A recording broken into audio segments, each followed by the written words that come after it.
Hi everyone, how are you all? Welcome back in the chemistry class. Today we will continue the naming of the organic compounds. It is the lecture number 5 of the organic chemistry chapter.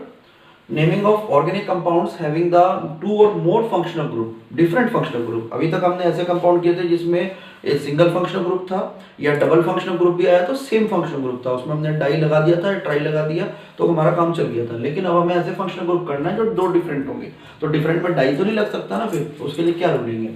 सबसे पहले इस तरह के compound को करने के लिए आपको ऑर्डर ऑफ प्रायोरिटी के हिसाब से उनको दोनों फंक्शनल ग्रुप, जैसे ये दो फंक्शनल ग्रुप है तो इनमें से किसी एक को प्रायोरिटी देनी होती है।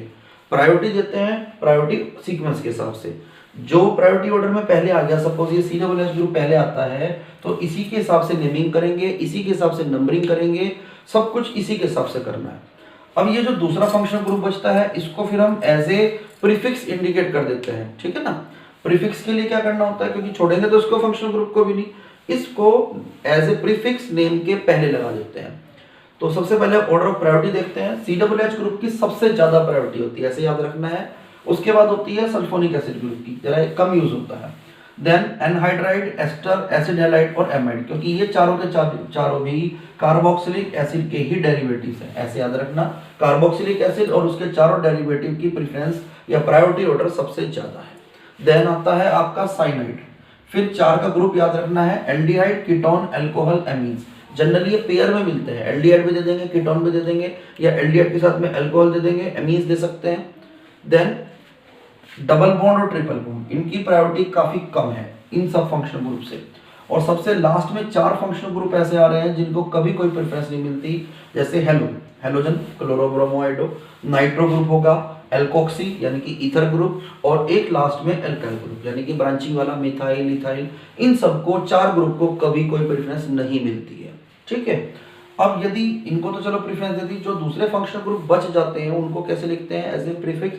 तो सुटेबल प्रीफिक्स आप यहाँ देखो टेबल में, फंक्शनल ग्रुप और प्रीफिक्स। सपोज OH ग्रुप है तो उसको हम हाइड्रोक्सी बोलते हैं, पहले सेकेंडरी सफिक्स लगा रहे थे तो ओल बोल रहे थे, अब इसको नेम के पहले जोड़ना है, एज ए प्रीफिक्स लिखना है तो किसको क्या बोलते हैं, हाइड्रोक्सी। याद करना है आपको टेबल को। CHO ग्रुप को बोलते हैं फॉर्माइल ग्रुप। इसी तरह से जो कीटोन ग्रुप है CO, उसको बोलते हैं कीटो या फिर oxo group. Similarly NH2 group जो है उसको हम बोलते हैं एमिनो ग्रुप। COCl को बोलते हैं क्लोरोफॉर्माइल और CONH2 को बोलते हैं कार्बेमोइल। ये 4-5 ग्रुप हैं जिनको आप याद रखो, कहीं पर भी जरूरत पड़ेगी तो इनको नेम के प्रीफिक्स लगाना पड़ेगा। जैसे मैं पहला एग्जांपल ले रहा हूँ यहाँ पर CH3, CHOH, COOH। देखो सबसे पहले तो ये लॉन्गेस्ट कार्बन चेन है 3 कार्बन की, इससे ज्यादा लॉन्गेस्ट पॉसिबल नहीं है। और इसमें जो COOH ग्रुप आ रहा है इसकी प्रायोरिटी सबसे ज्यादा है, क्योंकि COOH ग्रुप तो एक तरह से आप याद कर लो, जैसे पुरानी मूवीज में आपने देखा होगा अमिताभ बच्चन होते थे और उनका डायलॉग होता था कि बेटे जहां से हम खड़े हो जाते हैं लाइन वहीं से शुरू होती है। तो ये COOH group Amitabh Bachchan type के ग्रुप हैं, सबसे पहले यही आते हैं। इन्हीं के हिसाब से नेमिंग करेंगे आप, इन्हीं के हिसाब से नंबरिंग करेंगे। नंबरिंग इधर से करो 1 2 3, तो ये 2 पे आपका OH ग्रुप आ रहा है तो उसको क्या बोलोगे आप, as a prefix 2 hydroxy. 3 carbon का एसिड है तो उसको क्या बोल देंगे, प्रोपेनोइक एसिड। ये इसका नेम हो जाएगा। दूसरा एग्जांपल लेते हैं, इसमें 5 कार्बन की चेन लॉन्गेस्ट दिख ही रही है, इससे ज्यादा कोई लॉन्गेस्ट पॉसिबल भी नहीं है, और फंक्शनल ग्रुप जो चाहिए था हमें वो आ भी गया चेन में। CHO ग्रुप की प्रेफरेंस देखो यहाँ पर एल्डिहाइड था, अल्कोहल और ब्रोमो से भी ज्यादा होती है। एल्डिहाइड की प्रेफरेंस यहाँ पे अल्कोहल से भी ज्यादा है और हेलो ग्रुप से भी ज्यादा है, तो इसके हिसाब से मैं नेमिंग करूंगा, इसी के हिसाब से नंबरिंग करूंगा, इसी को सेकेंडरी सफिक्स की फॉर्म में रिप्रेजेंट भी करूंगा। अब फिर यहाँ पर ग्रुप जो आ रहा है 3 पे ब्रोमो आ रहा है, 4 पे OH है, OH को बोलेंगे हाइड्रोक्सी।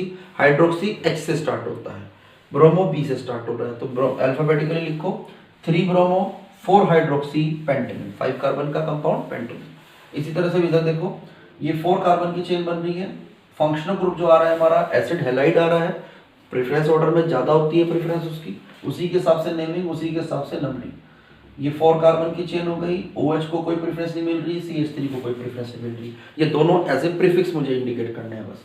2 पे आपको हाइड्रोक्सी दिख रहा है, 3 पे मिथाइल। अल्फाबेटिकली रख रहा हूँ, H को पहले रख रहा हूँ, M को बाद में रख रहा हूँ।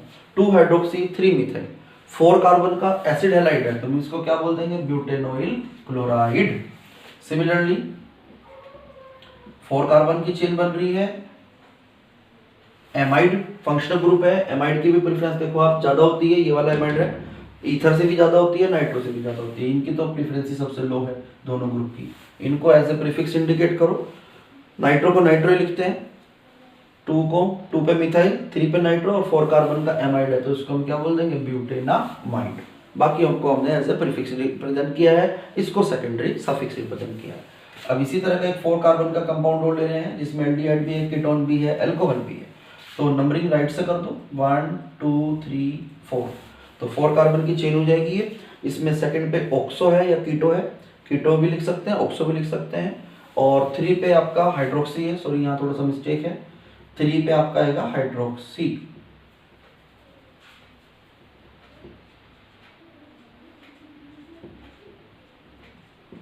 थ्री हाइड्रोक्सी और 4 कार्बन का कंपाउंड है तो ब्यूटेनॉल। नेक्स्ट कंपाउंड हमारा आ रहा है CH COH double bond COH COH। तो इस कंपाउंड में देखो दो फंक्शनल ग्रुप आ रहे हैं, दो बार हैं, कोई प्रॉब्लम नहीं। हमें तो बस ये देखना है कि लॉन्गेस्ट कार्बन चेन 4 कार्बन की बन रही है, फंक्शनल ग्रुप COH है, उसको प्रेफरेंस दे रहा हूँ, ना डबल बॉन्ड को ना OH को, दोनों OH को ऐसे ही रख देंगे। अब 2 बार OH है, सेकंड कार्बन पे भी है, थर्ड पे भी है, तो आप इसको बोलोगे 2,3 डाइहाइड्रोक्सी। 4 कार्बन की चेन है तो ब्यूट, 2 पे डबल बॉन्ड आ गया तो 2 पे इन और 1,4 डाई ओइक एसिड। 2 बार ओइक एसिड है तो इसलिए हमें डाई ओइक एसिड लगाना पड़ रहा है। ठीक, नेक्स्ट कंपाउंड अब आपका आ रहा है ये, एक ही ग्रुप होता है C6H5, इसको दिमाग में बिठाओ। बेंजीन रिंग होती है C6H6, उसमें से जब एक H कम करते हैं तो ये ग्रुप बनता है C6H5 और इसको बोलते हैं फिनाइल ग्रुप। तो ये कंपाउंड हो गया। सेकंड नंबरिंग राइट से करेंगे आप COH के हिसाब से, जहाँ पे COH खड़े हो जाते हैं लाइन वहीं से शुरू होती है। सेकंड कार्बन पे OH, तो ये हो गया आपका 2 पे हाइड्रोक्सी, 2 पे ही फिनाइल आ रहा है और प्रोपेनोइक एसिड, क्योंकि 3 कार्बन कंपाउंड है। अब अल्फाबेटिकली का ध्यान मैंने रखा है, H को पहले रखा है, P को बाद में रखा है, बाकी तो प्रोपेनोइक एसिड है। तो ये था आपका 2 hydroxy 2 phenyl propanoic acid. Now we will draw some structures. अब इसमें रिवर्स क्वेश्चन है आपके सामने। अभी तक हमें कंपाउंड मिल रहे थे, हम उनके आईपीसी नेम लिख रहे थे, अब हमें नेम मिल रहा है, हमें उनके स्ट्रक्चर्स ड्रॉ करने हैं। जैसे अभी आपका हेक्स 3 in 1 ओइक एसिड है, तो आप क्या करोगे, हेक्स का मतलब सबसे पहले इसमें 6 कार्बन की एक चेन ड्रॉ कर दो। ठीक है, नंबरिंग एक ही तरफ से करनी है, या तो राइट से करो या लेफ्ट से करो, आपकी इच्छा है।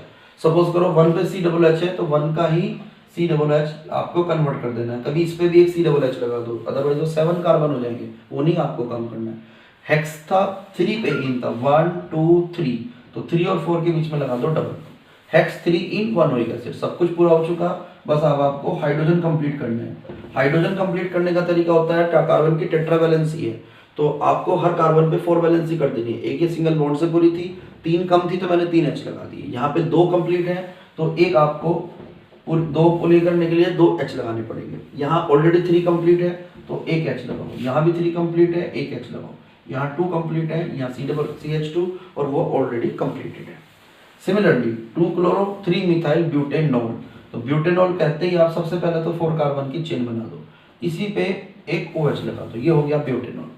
2 पे क्लोरो है 1 2, ये क्लोरो हो गया। 3 पे मिथाइल आ रहा है, 3 पे मिथाइल लगा दो, हाइड्रोजन कंप्लीट कर दो, यहाँ 3 आ जाएंगे। टर्मिनल पे हमेशा ध्यान रखना CH3 ही आता है। इसकी 3 वैलेंसी कंप्लीट थी, 1 H लगा दिया, इसकी भी 3 कंप्लीट है, 1 H यहाँ भी लगाओ, और इसकी 2 कंप्लीट है तो इसमें आप यहाँ पर एक CH2 लगा दो, ये कंप्लीट हो गए आपके चारों। Next is 1 bromo 3 chloro cyclohexane. Cyclohexane सबको पता होगा, ये स्ट्रक्चर होता है साइक्लोहेक्सेन का। 1 पे ब्रोमो है और 3 पे क्लोरो है, बस ये आपका कंप्लीट स्ट्रक्चर हो गया, because it is a cyclohexane. अब नेक्स्ट आ रहा है पेंट 4 in 2 ओल, तो पेंट का मतलब 1 2 3 4 5 कार्बन की चेन हुई। 2 पे ओल है, इधर से ही नंबरिंग कर रहा हूँ मैं, 2 पे ओल है तो OH हो गया। 4 पे इन है 1 2 3 4, तो 4 और 5 के बीच में यहाँ पे डबल बॉन्ड लगा दो और हाइड्रोजन कंप्लीट कर दो। टर्मिनल पे आपको बताया था CH3 आता है, इस कार्बन की 3 वैलेंसी ऑलरेडी कंप्लीट है तो एक H लगाओ, ये 2 कंप्लीट है तो एक H2 लगा दो, 3 कंप्लीट है तो एक H लगाओ। इस टर्मिनल पे CH2 आ जाएगा क्योंकि डबल बॉन्ड है, 2 वैलेंसी ऑलरेडी कंप्लीटेड थी, 2 रह गई थी तो हमने 2 को पूरा किया। इसी तरह से बहुत सारे स्ट्रक्चर बना सकते हो, लेकिन ये स्ट्रक्चर ड्रॉ करने का काम बहुत ईजी होता है, कोई भी प्रॉब्लम इसमें नहीं आती।